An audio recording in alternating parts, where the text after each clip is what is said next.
Tony is a hardworking man in his mid-30s who has spent most of his life putting others first. His demanding job, his emotionally distant father, and a long-term relationship that drained him instead of uplifting him. Over time, he lost sight of his own value and settled for situations that chipped away at his confidence. When his girlfriend abruptly leaves him, citing that he lacks ambition, Tony spirals into self-doubt and wonders if he's truly not good enough. However, through a mix of unexpected guidance, a chance encounter with an old mentor, deep personal reflection, and a shocking wake-up call at work, he begins the process of rebuilding himself from the inside out.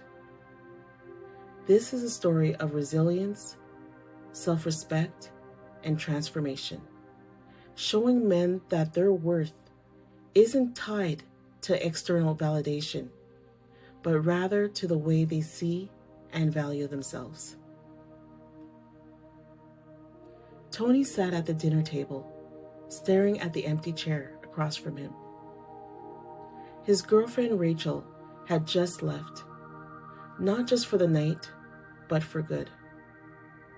Her last words echoed in his mind. "I need to be with someone who's actually going somewhere in life, Tony. You're just stuck." Stuck. That single word gnawed at him.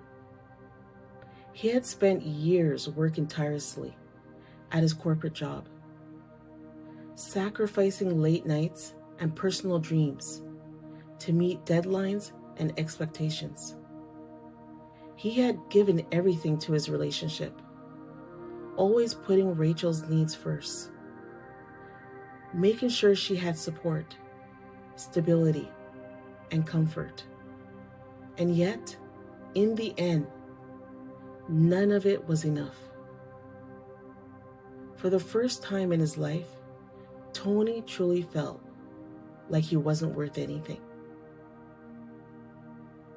The next morning, Tony dragged himself into work, hoping to lose himself in the usual routine. But instead, his boss pulled him aside. "Tony, you've been here for nearly a decade, yet you never push for promotions, never speak up in meetings. You do good work, but you play it safe. Are you really happy with where you are?" The words hit him like a gut punch. Was this how people saw him? Passive? Unambitious? Settling for less? That night, Tony sat alone in his apartment, scrolling through old pictures on his phone. He barely recognized himself in the earlier photos.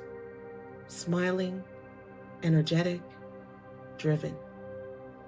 Somewhere along the way, he had forgotten that version of himself. Feeling restless, Tony decided to take a late night walk.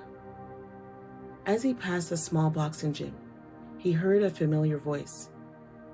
"Tony, is that you?"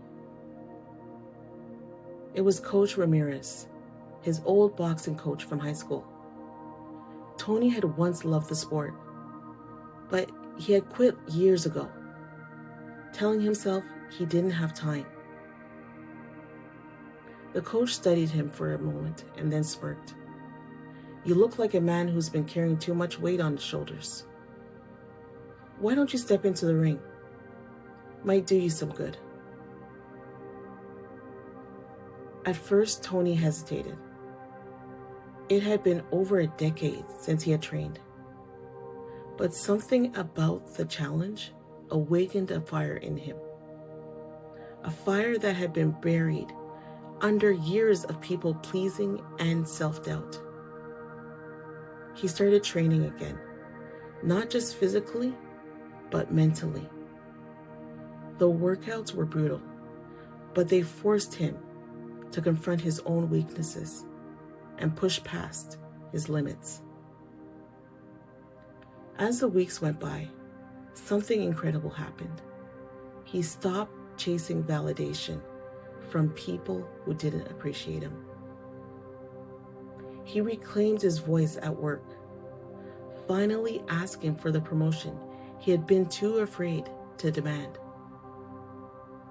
He set boundaries, no longer overextending himself to please others at his own expense. For the first time in his life, Tony felt in control. Months later, Tony ran into Rachel at a coffee shop. She was with her new boyfriend, a flashy entrepreneur who oozed confidence. Rachel smirked. "You look different." Tony simply smiled. He didn't need her approval anymore. As he walked away, he realized something profound.